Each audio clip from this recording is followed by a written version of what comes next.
கமல், ரஜினி இவங்க 2 பேர் ப்ராஜெக்ட் வந்து ரெட் ஜெயின் பண்ற மாரி இருந்துச்சு. ஆனா அது இப்ப விலகுற மாரியான ஒரு செய்தி வருதே சார். உண்மையா? இல்ல கிட்டத்தட்ட அந்த ப்ராசஸ் எடுத்து ப்ரோமோலாம் நீங்க பார்த்துருப்பீங்க. ஆமா. இப்போ அவர்கள் ஆட்சி வந்திருந்தா கண்டிப்பா அந்த ப்ராசஸ் போறதுக்கு நிறைய ஈஸியா ஒரு வேலைகள் இருந்திருக்கும். இன்னும் ஆட்சி மாற்றம் வந்தாச்சு. 2வது பெரிய பட்ஜெட் படம் உங்களுக்கு. இப்போ அது நடக்குமா நடக்காதா அப்படிங்கிற ஒரு கேள்வி வந்து எழும்பிருக்கு. பட் இன்னொரு ஃபைனல் ரிசல்ட் வரல, தகவல் வரல. எஸ்ஸா நோவாங்கிறது வரல. ஒருவேளை ரெட் ஜெயின் மூவிஸ்ல தான் தயாரிக்கிறதா இந்த ஒரு வந்து அட்வர்டைஸ்மெண்ட் வந்து. இப்போ அவர்கள் பண்ணலைன்னா கமல் அவர்கள் ராஜ்கமல் ஃபிலிம்ஸ்ல தயாரிப்பான வேலைகள் ஒரு பக்கம் போயிட்டு அப்படியே பார்த்தீங்கன்னா 173 படம் கமல் தயாரிப்புல ரஜினி சார் படம் பண்றது. அது இயக்குனர்ல மிகப்பெரிய குழப்பம் ஆமா, இருந்து சிபி சக்கரவர்த்தின்னு அனௌன்ஸ்மெண்ட் பண்ணாங்க. ஆனா இன்னைக்கு அஸ்வந்த் மாரிமுத்துக்கு விஷ் பண்ணி போஸ்ட் போடும்போது எல்லாருமே கேட்க ஆரம்பிச்சிட்டாங்க, டைரக்டர் மாத்திட்டாங்களா? அதுதான் இன்னும் அதிகாரப்பூர்வமா சிபிக்கே தெரிய வரலன்னு ஒரு விஷயம் வருது. இப்போ இங்க அஸ்வத் தான் கிட்டத்தட்ட 99% கன்ஃபார்ம் பண்ணாரு. இப்போ அவரு ஒரு ஸ்வைத்தில் தான் அவரும் சொல்லியிருக்காரு, ஒரு மேட்டர் சொல்லியிருக்காங்க. அது ஓகே ஆயிடுச்சு. ஏன்னா சிம்பு படம் தள்ளுது. இந்த கேப்ல தான் அவரு இந்த ரஜினி சார் கதை சொல்லி இப்போ இமீடியட் ஓகே பண்ணி கமிட் ஆயிடுச்சு. சிம்பு ரொம்ப ஹாப்பி ஆயிட்டாரு. நீங்க ரஜினி சார் முடிச்சுட்டு வந்தீங்கன்னா பெரிய பிரேக் இருக்கு நமக்கு. சிபி வந்து வெளில போகாம இப்போ கமல் கூப்பிட்டு ஒரு ஆறுதல் சொல்லியிருக்காரு. சரி, இந்த கதையில ரஜினி சார் கொஞ்சம் உடன்பாடு இல்லை, ஓகே இந்த கதை நல்லா தான் இருக்கு, வச்சுங்க. இந்த படம் நான் முடிச்சுட்டு வந்த உடனேயே அந்த கதையில ரஜினி சார் எழுதப்பட்ட கதையில நான் ஹீரோவை பண்றேன், நான் தயாரிக்கிறேன், நீங்க டைரக்ட் பண்ணுங்கன்னு சிபி கிட்ட சொல்லிட்டாங்க. கமலுக்கா எழுதப்பட்ட முரட்டுக்காலை படத்துல வந்து ரஜினி சார் பண்றாங்க. இப்போ ரஜினி சாருக்கு எழுதப்பட்ட கதையில வந்து கமல் பண்றாங்க. முரட்டுக்காலை சூப்பர் டூப்பர் ஹிட்டான உடனே தான் கமல் வந்து எனக்கும் ஒரு படம் இந்த மாதிரி இமீடியட்டா பண்ணணும்னு தான் சகல கலாவன் கதையை உருவாக்கி அந்த படத்தை ஒன்று எடுத்து இமீடியட் எடுத்து அது ஒரு பாக்ஸ் ஆஃபீஸ் 100 கோடி அடிக்க வேண்டிய எல்லைக்கே வந்து ஆன்லைன் ரிவ்யூவால வந்து கெடுத்துட்டாங்க. நிறைய பேர் நெகட்டிவ் அணியாச்சும் ஸ்ப்ரெட் பண்ணிட்டாங்க. இல்லை, அதை வந்து ஏற்றுக்கொள்ள முடியாது சார். நீங்கள் நல்ல படம் கொடுக்கலங்க, கொடுத்தீங்கன்னா படம் ஓடுங்க. அதை தர மறுத்துட்டு நம்மளுடைய தோல்விக்கு வேற ஒரு காரணம் சொல்லணும். சார் வணக்கம் சார். வணக்கம் சார். அதாவது கமல், ரஜினி இவங்க 2 பேர் ப்ராஜெக்ட் வந்து ரெட் ஜெயின் பண்ற மாதிரி இருந்துச்சு. ஆனா அது இப்ப விலகுற மாதிரியான ஒரு செய்தி வருதே சார். உண்மையா? இல்லை கிட்டத்தட்ட அந்த ப்ராசஸ் எடுத்து ப்ரோமோலாம் நீங்கள் பார்த்துருப்பீங்க. ஆமா. இப்போ அவர்கள் ஆட்சி வந்திருந்தா கண்டிப்பாக அந்த ப்ராசஸ் போகிறதுக்கு நிறைய ஈஸியாக ஒரு வேலைகள் இருந்திருக்கும். கொஞ்சம் ஆட்சி மாற்றம் வந்தாச்சு. 2வது பெரிய பட்ஜெட் படம் உங்களுக்கு. அது கிட்டத்தட்ட எனக்கு தெரிந்தே வந்து ஆவரேஜா ஒரு 800 கோடிக்கு மேல கண்டிப்பாக தேவைப்படும். அப்போ அப்படி இருக்கும்போது வந்து கொஞ்சம் யோசிக்கக்கூடிய ஒரு சூழ்நிலை இருக்கிறது மாதிரி தான் எனக்கு வந்த ஒரு தகவல் வருது. இப்போ அது நடக்குமா நடக்காதா அப்படிங்கிற ஒரு கேள்வி வந்து எழும்பியிருக்கு. அதுதான் நீங்க கேட்குறீங்க. பட் இன்னொரு ஃபைனல் ரிசல்ட் வரல, தகவல் வரல. எஸ்ஸா நோவாங்கிறது வரல. ஆனால் 2 விஷயம் பேசப்பட்டிருக்கதா ஒரு தகவல் வருது. ஒருவேளை ரெட் ஜெயின் மூவிஸ்ல தான் தயாரிக்கிறதா இந்த ஒரு வந்து அட்வர்டைஸ்மெண்ட் வந்து. இப்போ அவர்கள் பண்ணலைன்னா கமல் அவர்கள் ராஜ்கமல் ஃபிலிம்ஸ்ல தயாரிப்பான வேலைகள் ஒரு பக்கம் போயிட்டு இருக்கு. அதற்கு வேண்டிய ஒரு ஃபைனான்ஸ் என்ன பணம் தேவை, எவ்வளோ பெரிய பட்ஜெட் பெருசு, அது கமல் அவர்கள் அவ்வளவு தயாரிக்க முடியாது. அப்போ அதற்கு வேண்டிய நிதியுதவி செய்கிற வாய்ப்புகள் இருக்கும். ஸோ ஒன்று அவர்கள் தயாரிக்கிறதுக்கு இந்த ரிசல்ட் வரல. ராஜ்கமல் போனாங்க தயாரிச்சாங்க அப்படின்னாங்கன்னா அதுக்கு வேண்டிய சப்போர்ட் இவங்க பண்ணுவாங்க. அது என்ன மாதிரி ஒரு ஆங்கிளில் வரப்போகுதுங்கிறத கமல் அவர்கள் முடிய வேண்டிய ஒரு சூழ்நிலை வருது. இது அப்படியே ஒரு புறம் இருக்க அப்படியே பார்த்தீங்கன்னா 173 படம் கமல் தயாரிப்புல ரஜினி சார் படம் பண்றது. அது இயக்குனர்ல மிகப்பெரிய குழப்பம் இருந்து சிபி சக்கரவர்த்தின்னு அனௌன்ஸ்மெண்ட் பண்ணாங்க. ஆனா இன்னைக்கு அஸ்வந்த் மாரிமுத்துக்கு விஷ் பண்ணி போஸ்ட் போடும்போது எல்லாருமே கேட்க ஆரம்பிச்சிட்டாங்க, டைரக்டர் மாத்திட்டாங்களா? அதுதான் இன்னும் அதிகாரப்பூர்வமா சிபிக்கே தெரிய வரலன்னு ஒரு விஷயம் வருது. நீங்க சுந்தர்சி அவர்களை கமிட் பண்ணி ப்ரொமோட் பண்ணி வீடியோ விட்டு கோலாகலமாக பூஜை போடப்பட்ட விஷயம் இருக்கு. பட் அது ஒரு சென்டிமெண்டா ஒர்க் அவுட் ஆகலன்னு சிபி சக்கரவர்த்தியை ஒரு சைல் நிறைய ஏற்கனவே போடும்போது சிபி சக்கரவர்த்தி கதை ரெடி பண்ணிட்டாங்க. பட் அது ஒரு ஸ்பை த்ரில்லர் மூவி தான் அது உங்களுக்கு. இப்போ அதில் இன்னும் கொஞ்சம் வேணும்னு ஒரு விஷயம் வந்து பேசும்போது வந்து சிபிக்கு எல்லாமே பவுண்டட் ஸ்கிரிப்டே ரெடி பண்ணிட்டார். நீங்கள் ஃபோட்டோஸ் எடுத்து வெளில விடுறதை நீங்கள் பார்த்துருப்பீங்க. இப்போ திரும்பி உட்காரணும்னா அது ஒரு 3-4 மாதம் ஆகும். இப்போ அவருக்கு அதுக்குள்ளே போக முடியாது. நீங்கள் திரும்பி கதைக்கிழமையே மாறும். அப்போ அந்த நேரத்தில் அஸ்வத் வந்து ஒரு கதை சொல்லும்போது அவர் வெயிட்டிங் லிஸ்ட்டில் வச்சார். இந்த ஒரு குழப்பம் இருந்தது. 2வது எலெக்ஷன் வந்தது. கமல் எலெக்ஷன் இப்போ பார்த்துக்கோன்னாங்க. 173 ஸ்டார்ட் ஏன்னா நீ ஆக்டர்ஸ்லாம் இருக்க கமிட் பண்ணி சோபனாலேருந்து அண்ட் பிரியங்கா மோர்லேருந்து பாசில் ஜோசப்ல இருந்தால் கமிட் பண்ணியாச்சு உங்களுக்கு சிபி. அது ஒரு விஷயம் எல்லாம் மூவ் போயிட்டு இருக்கு. பட் இப்போ இங்கே அஸ்வத் தான் கிட்டத்தட்ட 99% கன்ஃபார்ம் பண்ணியாச்சு. இப்போ அவரு ஒரு ஸ்வைத்தில் தான் அவரும் சொல்லியிருக்காரு, ஒரு மேட்டர் சொல்லியிருக்காங்க. அது ஓகே ஆயிடுச்சு. ஏன்னா சிம்பு படம் தள்ளுது. இந்த கேப்ல தான் அவரு இந்த ரஜினி சார் கதை சொல்லி இப்போ இமிடியேட்டா ஓகே பண்ணி கமிட் ஆயிடுச்சு. ஆ. சிம்பு ரொம்ப ஹாப்பி ஆயிட்டாரு. நீங்க ரஜினி சார் முடிச்சுட்டு வந்தீங்கன்னா பெரிய பிரேக் இருக்கு நமக்கும். அந்த ஒரு கேப் இருக்கு இல்லைங்களா? அரசியல் ஷூட்டிங் போயிட்டே இருக்கு. அந்த படம் தீபாவளி ரிலீஸ் மாதிரி ஐடியா பண்ணிட்டாங்க. அதுக்காக தான் உட்காந்துட்டே இருக்காரு. ஒரு வருஷமா சிம்பு உட்காந்துருக்காரு. நீங்க அந்த படத்தை சீக்கிரம் முடிச்சீங்கனாலும் முடிக்காட்டினாலும் நான் அக்டோபர் மாசம் அடுத்த படத்துக்கு போறேன்ட்டார். அடுத்த படம் யாருன்னா கீர்த்தீஸ்வரன். டியூட் படத்தோட டியூட் படம் பண்ணார் இல்லையா? சூப்பர் ஹிட் படம். அவரு கதை எல்லாம் சொல்லி முடிச்சு அது Mythri movie makers. Okay. Good bye daily producer இருக்காங்க இல்லையா? ஆமா. பெரிய ப்ரொடியூசர் தெலுங்கு. டியூடுக்கும் அவங்க தான் டியூட் producer. தான். ஆமா. ஸோ அவங்க தான் இப்போ பண்ண போறாங்க. அதுல சிம்பு பண்றாரு. அது கமிட் ஆயிடுச்சு. அக்டோபர்ல இருந்து ஷூட்டிங் போறாங்க. அப்ப இது முடிச்சுட்டு வெளில வந்தோன்னா ரஜினி சார் படத்தை அஸ்வத் முடிச்சுட்டு வந்தோன்னா ஃப்ரீயா இருக்கும். நெக்ஸ்ட் இயர் நம்ம பண்ணிக்கலாம்னு சிம்பு ஐடியா கொடுத்துருக்காங்க. அஸ்வத் மரிமுத்து இப்போ சூப்பர் ஸ்டார் படத்தை பண்ண போறாங்க. அது கிட்டத்தட்ட கன்ஃபார்ம் ஆயிடுச்சு. சிபி வந்து வெளில போகாம இப்போ கமல் கூப்பிட்டு ஒரு ஆறுதல் சொல்லியிருக்காரு. சரி இந்த கதையில ரஜினி சார் கொஞ்சம் உடன்பாடு இல்ல. ஓகே இந்த கதை நல்லா தான் இருக்கு வச்சுங்க. இந்த படம் நான் முடிச்சுட்டு வந்த உடனேயே அந்த கதையில ரஜினி சார் எழுதப்பட்ட கதையில நான் ஹீரோவா பண்றேன். நான் தயாரிக்கிறேன். நீங்க டைரக்ட் பண்ணுங்கன்னு சிபி கிட்ட சொல்லிட்டாங்க. காம்ப்ரமைஸ் பண்ணிருக்காங்க. காம்ப்ரமைஸ் பண்ணி வச்சுட்டாங்க. இப்போ இந்த படம் 173 ரஜினி சார் அஸ்வத் முடிச்சுட்டு வந்த உடனேயே ராஜ் கமல்ல உடனே கமல் ஹீரோ பண்ணி சிபி பண்ண போறாங்க. ரஜினி சாருக்கு எழுதப்பட்ட கதையில இப்போ கமலஹாசன் பண்றாங்க. இது முந்தைய நடந்தது இந்தியன். நிறைய நடந்தது. இந்தியனுக்கு நடந்தது. சங்கர் அவர்கள் இந்தியன் வந்து ரஜினி சாருக்காக எழுதினது. அதை அப்படியே கமல் சார் பண்ணாங்க. ஸோ அதே மாதிரி தான் இதுலயும் நடக்கும். அந்த இந்தியன் கதையை சங்கர் சார் வந்து ரஜினி சார்கிட்ட சொல்ல போனதுக்கு அந்த 4 பேர்ல எதிரில் உட்காந்து நான் ஒருத்தன். ஓ ஓகே. அந்த மீட்டிங் ஏற்பாடு பண்ணதே நானு. இது சங்கருக்கும் தெரியும், நம்ம சூப்பர் ஸ்டார் ரஜினி அவர்களுக்கும் தெரியும். ஸோ இப்போ அந்த சந்திப்புக்கு ஏற்பாடு பண்ணது நானு. கதை சொல்றாங்க. அந்த இந்தியன் கதை சொல்லப்படுது. அதில் டபுள் ஆக்ஷனில் வில்லன் சூப்பர் கேரக்டர் பண்ணிக்குவோன்னு சொல்லும்போது ஒரு சின்னது எப்படி இப்போ சுந்தரிசி ஆட்டோமேட்டிக்காக வெளில போனாரோ அப்போ ஒரு சம்பவம் நடந்தது. அது டீட்டெயிலாக பேசணும்னு டைம் இருக்காது. அதன் மூலம் தான் சங்கர் கொஞ்சம் வெளியில் வந்தார். என்ன நடந்தது கொஞ்சம் சுருக்கமாகவே சொல்லுங்களேன். ஸோ அதனால் என்னன்னா சுருக்கமாக வந்து ரஜினி சார் வந்து ஒரு விஷயத்த சொல்லாமல் வெளியில் யாரும் சொல்லக்கூடாது. பட் அன்றைக்கு இருந்த ஒரு பீரியட் என்ன அப்படின்னா சோசியல் மீடியா இப்போ கிடையாது. உங்களுக்கு மொபைலே வந்து பிகினிங் பீரியடு. கரெக்ட். ஸோ அப்போ என்னன்னா பத்திரிக்கை தான் டாப். அப்போ நம்ம பத்திரிக்கையில் ரிப்போர்ட்டராக நிறைய எழுதிட்டு இருக்கோம். நான் வந்து குஞ்சுமோகன் ஆஃபீஸில் நான் வந்து பியரோ ஒர்க் பண்ணிட்டு இருக்கேன். ஸோ நான் நிறைய விஜயகாந்த் படம், கமல் படம், அண்டு நம்ம சூப்பர் ஸ்டார் படம் எல்லா படம் ஒர்க் பண்ணின்னு வச்சிங்களேன். இப்போ சங்கர் சார் வெரி க்ளோஸாக இருக்கும்போது தான் இந்த கதை சொல்லப்படுது பேசணும். பட் இந்த தகவல் எப்படியோ சங்கர் அவர்களோட மாத்தேஷன் ஒருத்தர் வந்திருந்தார். நாங்கள் இந்த மாத்தேஷை பார்த்தோன்னே ரஜினி சார் ஆஃப் ஆகிறாரு. இது யாருன்னு கேட்டார்.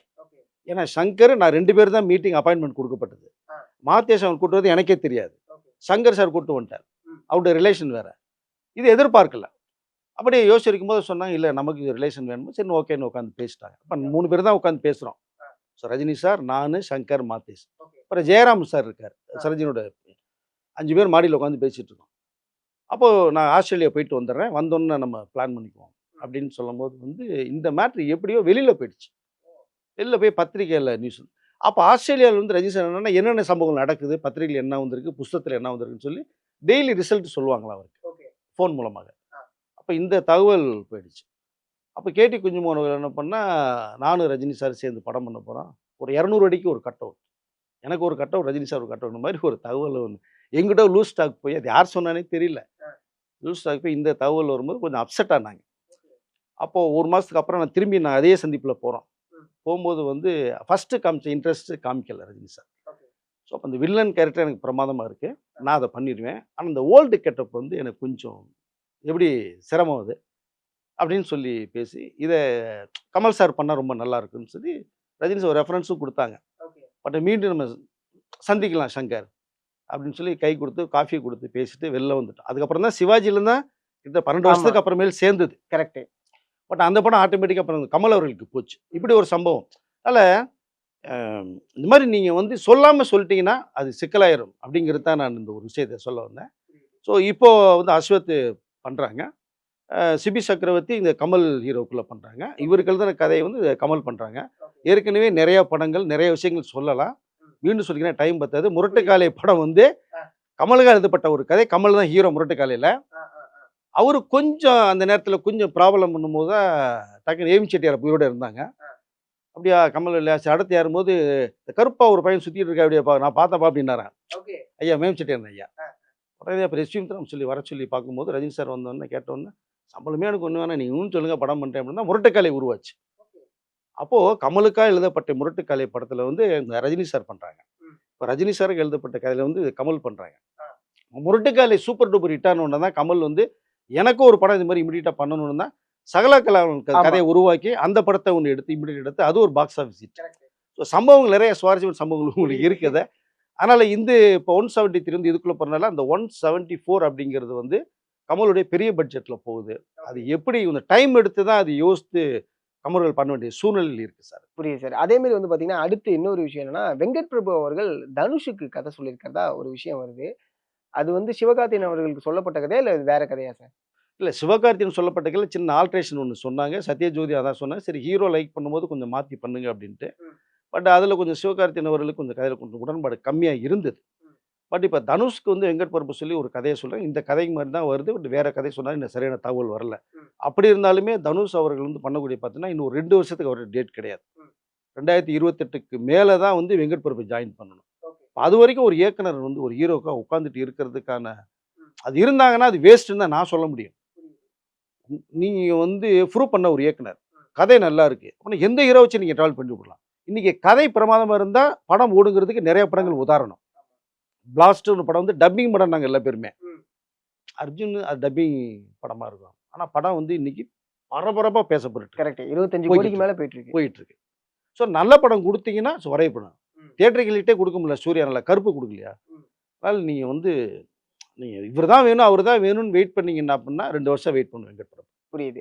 ஆதிக் ரவிச்சந்திரன், அஜித் இந்த காம்போ திரும்பி இணையறதா பேசிட்டேன். இதே டைம்ல வந்து பார்த்தீங்கன்னா, பாலையாவுக்கு ஆதிக் ரவிச்சந்திரன் வந்து கதை சொல்லியிருக்கிறதா ஒரு விஷயம் சொல்லியிருக்காங்க. உண்மையா சார்? அது கன்ஃபார்மா? இல்ல பேசப்பட்ட ஒரு தகவல் இருக்கு. இதுக்கு என்னன்னா AK-64 லேட் ஆயிட்டே இருக்கு. அது காரணம் வந்து சரியான கம்பெனி வந்து சிக்கல. அது ஒரு ரீசன். பட்ஜெட்டுமே அஜித் அவர்கள் அதிகமா கேட்கிறாரு. சம்பளம் அதிகமா சம்பளமே கேட்டதா அதிகமா அது கேட்கிறாரு. இறங்கி வரல. ஆ. அவருக்குன்னு நமக்குன்னு ஒரு இமேஜ் இருக்கு. இதுலேருந்து ரொம்ப இறங்கி வந்தோம்னா, திரும்பி அடுத்தவர்கள் வரும்போது அதே தான் கோட் பண்ணுவாங்க. அது ஒரு ஃபிக்ஸ் ஆகி போயிடும் உங்களுக்கு அது. அந்த ஒரு நோக்கத்துல அவர் வந்து வந்து இறங்கி வரல. இப்ப அவ்வளோ பெரிய சம்பளத்த குடுத்து மேற்கொண்டு பல டைரக்டர்ஸ், டெக்னீஷியன் ஆக்ட் போட்டோம்னா, ஒரு 250 டூ 275 கோடி ரூபா பட்ஜெட் போகும். இப்ப அதுக்கு வந்து கொஞ்சம் எல்லா பேருமே அப்படியே யோசிச்சுட்டே அந்த படத்த தயாரிப்பதற்கு நிறைய பேனர்ஸ் வெயிட்டிங் இப்ப.